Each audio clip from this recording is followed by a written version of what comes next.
we have an excellence question as the second question of an exam. That's very interesting. So this question is asking us to find coordinates of the points on the graph of the function. Wow. So this cubic function where the tangent is parallel to this given line. So I reread that a few times. It's a bit of a mouthful, but essentially we have a positive cubic, and there'll be 2 points, or maybe one or more, we need to find out, that if we drew a tangent line, let's say here and here, they are parallel to some other line.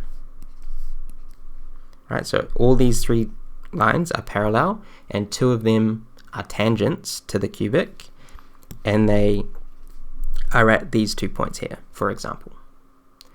It could be the case that instead of having 2 tangent lines that are parallel, maybe it's 1 tangent line, like so, but that's for us to find out. So that's the context. Alright, so first of all, looking at the line that they've given us, if another line is parallel to it, it means it will have the same slope or the same gradient. And we know from years of mathematics that the slope of a straight line is given by m in this form. So the form that they've given us is a little bit different. So our first step should be to translate this form into y equals mx plus c so that we can read off the slope. Right, so let's do that now. So y minus 8x plus 6 equals 0. If I add 8x to both sides and I subtract 6 to both sides, we get our y equals mx plus c form. So therefore, gradient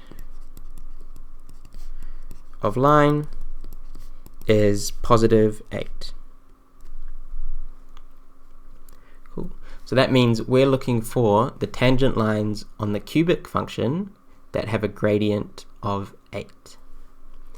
So to find those, we need to first find the gradient function of our cubic. So finding dy by dx, in other words, the gradient function. So dy by dx, power of 3 multiplied out the front to give 12, and then subtract 1 from the power to give x squared. The derivative of minus 4x is minus 4, and the derivative of plus 4 is 0. Alright, so we found the derivative, and now we just said that the tangent lines must have a gradient of 8. Well, we can equate our gradient function to 8 to find the x values that the tangent lines will have that gradient. So we substitute in 8 for the gradient,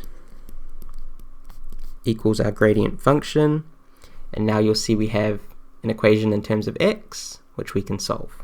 So adding 4 to both sides, dividing both sides by 12, and then square rooting both sides, we get x equals plus or minus 1, right? Because square rooting 1 gives 2 solutions, positive or negative 1.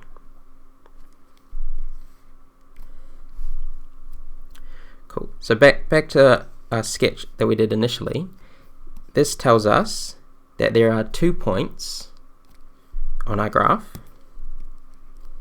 let's say here and here, that have tangent lines with a gradient of 8.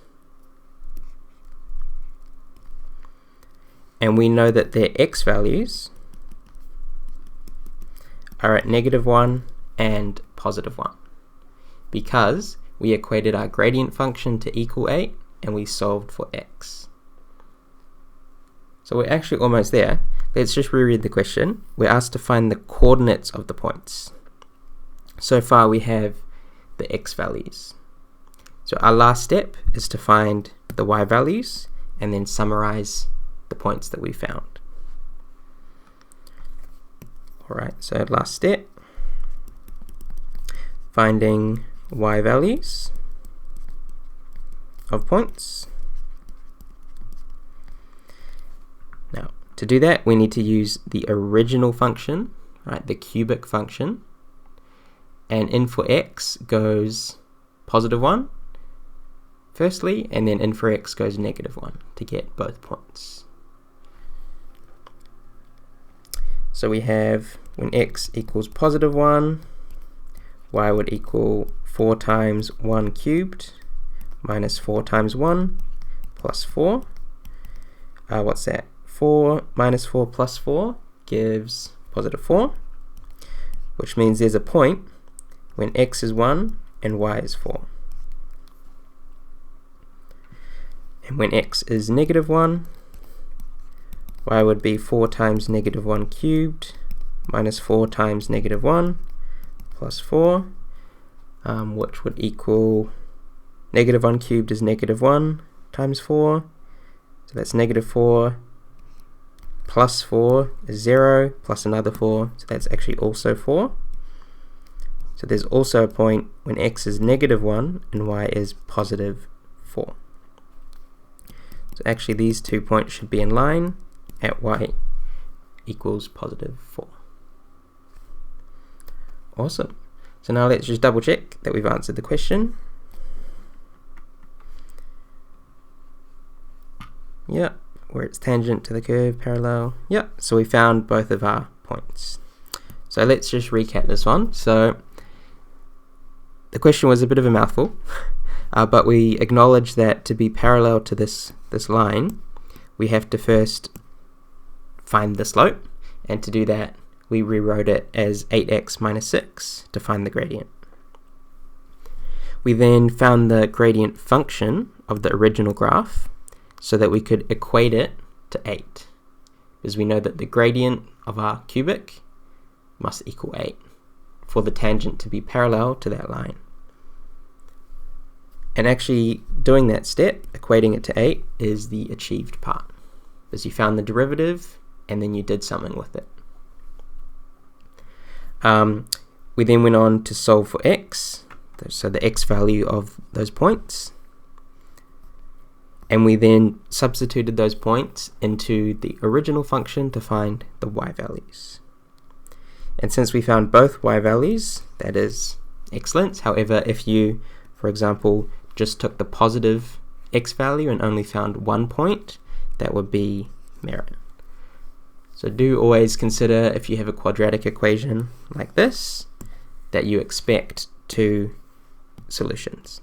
In other words, 2 points. And so a sketch like we did here can help with that.